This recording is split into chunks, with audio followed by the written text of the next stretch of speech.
কি রে, এটা নতুন এডিশন নাকি? হ্যাঁ, নতুন এডিশন। এটা স্পাইডারের একটা ভাগ।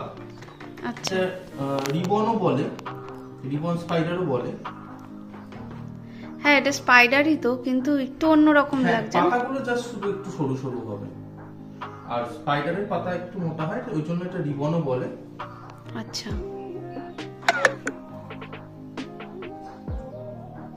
বা টপটা তো খুব ভালো লাগছে, মানে টপটার সাথে গাছটা একদম অ্যাপ্রোপ্রিয়েট হয়েছে, দারুণ লাগছে। টপটা খুব সুন্দর।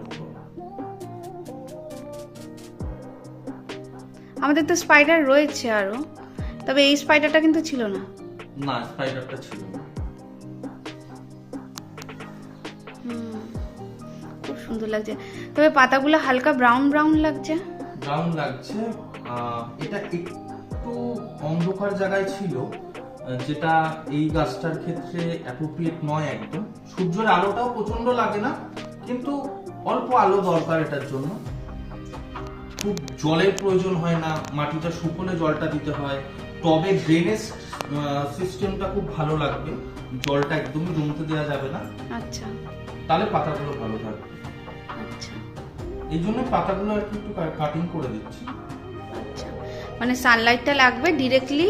Direct Sunlight. সানলাইট না, মানে এই যে এই জায়গাটা অ্যাপ্রোপ্রিয়েট না গাছটার জন্য, এই যে এইরকম।